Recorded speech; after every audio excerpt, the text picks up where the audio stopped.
दूसरी हरिहर गंगा के किनारे महाराज सुखदेव जी राजा परीक्षित को समझाने लगे कि मैंने आपको शिव चरित्र सुनाया और किस प्रकार से कम आयु में ध्रुव ने उच्च सिंहासन प्राप्त कर लिया अपने पराक्रम, अपने साहस और अपनी भक्ति से। सुखदेव जी महाराज राजा परीक्षित को समझाने लगे कि हे राजन, इस पृथ्वी पर जब जब विपत्ति आई है, जब जब अनिष्टकारी शक्तियां इस पृथ्वी पर आती हैं, तब तब उन अनादि अगोचर अविनाशी का अवतार होता है। महाराज सुखदेव जी कहते हैं कि अब मैं आपको भगवान का दिव्य चरित्र किस प्रकार से इस पृथ्वी पर मेरे प्रभु श्री राम का आगमन होता है, यह चरित्र मैं आपसे कहूंगा। तब महाराज सुखदेव जी की बात सुनकर परीक्षित महाराज अनेकों बाण सुखदेव महाराज को प्रणाम करने लगे कि अहो धन्यवाद है मेरे, आज मुझे इन कानों से प्रभु का चरित्र सुनने का सौभाग्य प्राप्त होगा। तब महाराज सुखदेव जी राजन परीक्षित को समझाकर कहने लगे कि हे परीक्षित महाराज, इक्ष्वाकु वंश में अनेक प्रकार के राजा महाराजा हुए हैं। अब मैं आपको भगवान राम का संक्षिप्त चरित्र सुनाता हूं। एक महा विद्वान भक्त थे भगवान के, जिनका नाम था खटवांग। खटवांग, आप सभी लोग ध्यान रखिएगा, ध्यान पूर्वक कथा को सुनिए। तो हम बता रहे थे आपके लिए, महाराज सुखदेव जी राजन परीक्षित को समझाकर कहने लगे कि हे परीक्षित, एक खटवांग नाम के भक्त हुए हैं, उनके पुत्र हुए हैं दीर्घबाहु, और दीर्घबाहु के पुत्र हुए हैं रघु, रघु के पुत्र हुए हैं अज, और अज के पुत्र हुए हैं राजा दशरथ। राजा दशरथ उनके पुत्र हुए हैं, और राजा दशरथ के 4 पुत्र हुए हैं, राम, लक्ष्मण, भरत, शत्रुघ्न। तो महाराज सुखदेव जी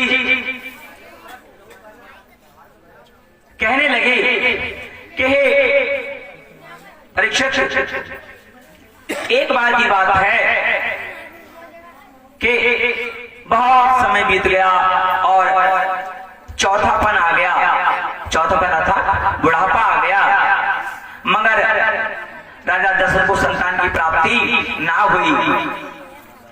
जब संतान की प्राप्ति ना हुई, तब राजा एक दिन अपने मन में सोच करने लगे, विचार करने लगे। क्या कहने लगे, आइए हम आप उस भाव को गाते हैं। कहने लगे, गोस्वामी जी ने बड़ा सुंदर लिखा है रामचरितमानस में, क्या लिखा है, एक बारी भूपति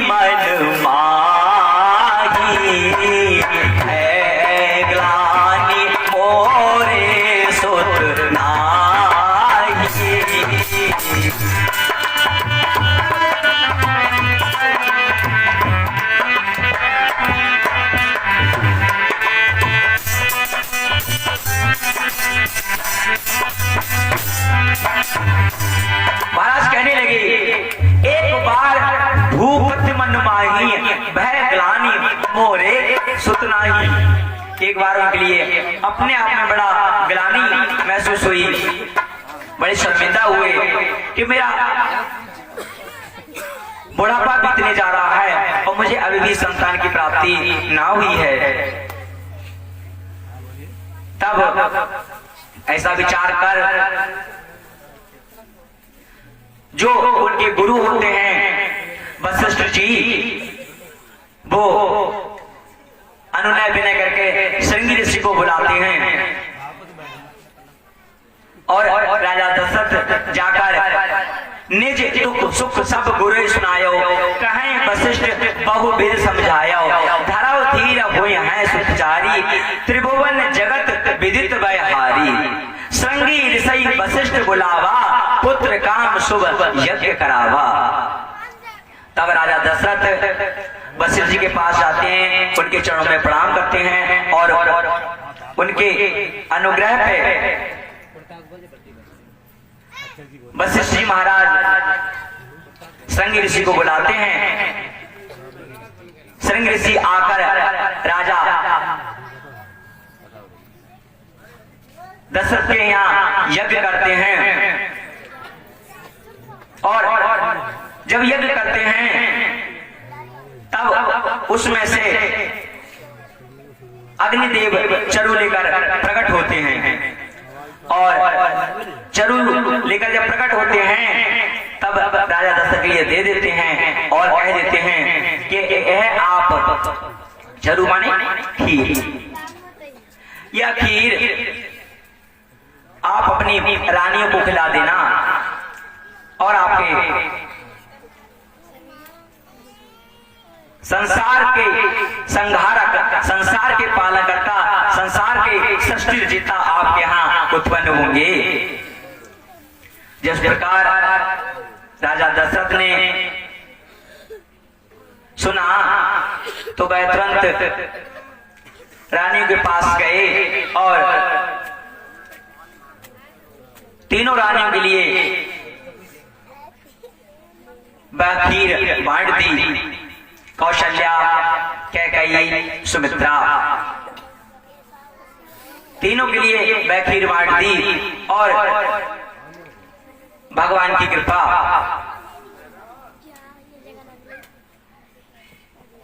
समय बीतता गया और वह सुंदर समय आ ही गया जब भगवान को प्रकट होना था।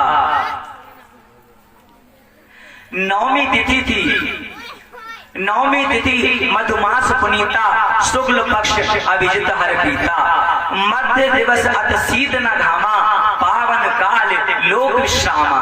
अर्थात जब भगवान का प्रकट हुआ तो नवमी तिथि थी और मीठा महीना था, चैत्र का महीना था, शुक्ल पक्ष था अर्थात उजियारा पागा और मुहूर्त कौन सा था? अभिजित मुहूर्त था। तीनों प्रकार की वायु बह रही थी, शीतल मंद सुगंध।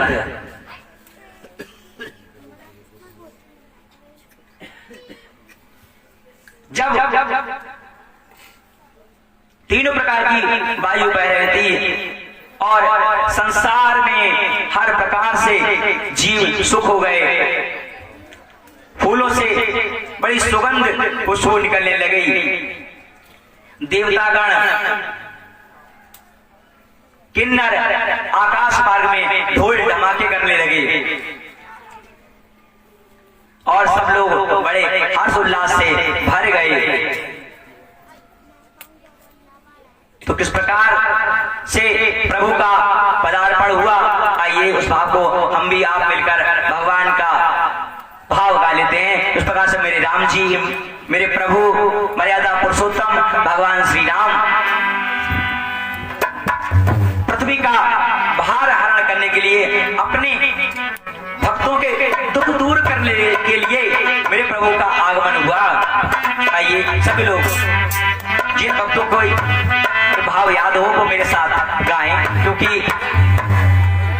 यह बात मुझे बताते बड़ी खुशी हो रही है आज इस मंच पर कि मेरे यहाँ इस गांव में भगवान श्री कथा के प्रेमी ज्यादा हैं और रामचरितमानस के प्रेमी हैं। सब लोग यहाँ जितने बैठे हैं अधिकांश मात्रा में कहा जाए तो रामायण को बाँच लेते हैं।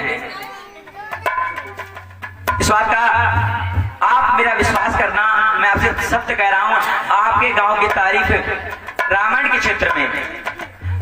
क्षेत्र में आदरणीय बड़े भैया मौजूद हैं कि रामायण क्षेत्र में आप अच्छे कार्य करते हैं। आसपास के जितने गांव हैं आप विश्वास करेगा आपके गांव की तारीफ होती है रामायण के क्षेत्र में कि रोठा रामायण में रोठा के बच्चे रामायण क्षेत्र में बड़े सजो गए हैं, बहुत अच्छी वाचन कर लेते हैं। जितना मैं अभी आपसे कह रहा हूं, हमारी लय कॉन्टेक्ट है कोई जरूरी नहीं है, हमारी आवाज अच्छी है कोई जरूरी नहीं है, मगर हमारे शब्द अच्छे होने चाहिए। हमारी लय तो बहुत सुंदर है, हम पढ़ रहे हैं मंद को पढ़ रहे हैं मद, सुरभि को पढ़ रहे हैं सुरभा। क्या मतलब पढ़ने का? कोई मतलब नहीं है। क्यों? क्योंकि गोस्वामी जी ने बड़ा सुंदर भाव लिखा है। क्या लिखा है? रामचरितमानस को पढ़िए, आप पढ़ते हैं और उसको समझिए भी। क्या लिखा है? जे गा वही यह चरित संभारे, ते यही ताल चतुर रखवारे। उन्होंने कहा जे गावे यही चरित संभारे, इस चरित्र को जो अपनी बुद्धि विवेक से गाएंगे वही जो तालाब है ज्ञान का, उस ज्ञान रूपी तालाब के रखवारे हैं, उन्हीं को उस ज्ञान रूपी तालाब में गोता लगाने का अधिकार है। तब मेरी आप सभी से विनती है कि आप रामायण का वाचन, जितने भक्तगण कथा प्रेमी बैठे हुए हैं, यद्यपि मैं जानता हूं कि आप सब बहुत अच्छी रामायण वाचते हैं, फिर भी आप लोग इसका ध्यान रखें। क्यों? क्योंकि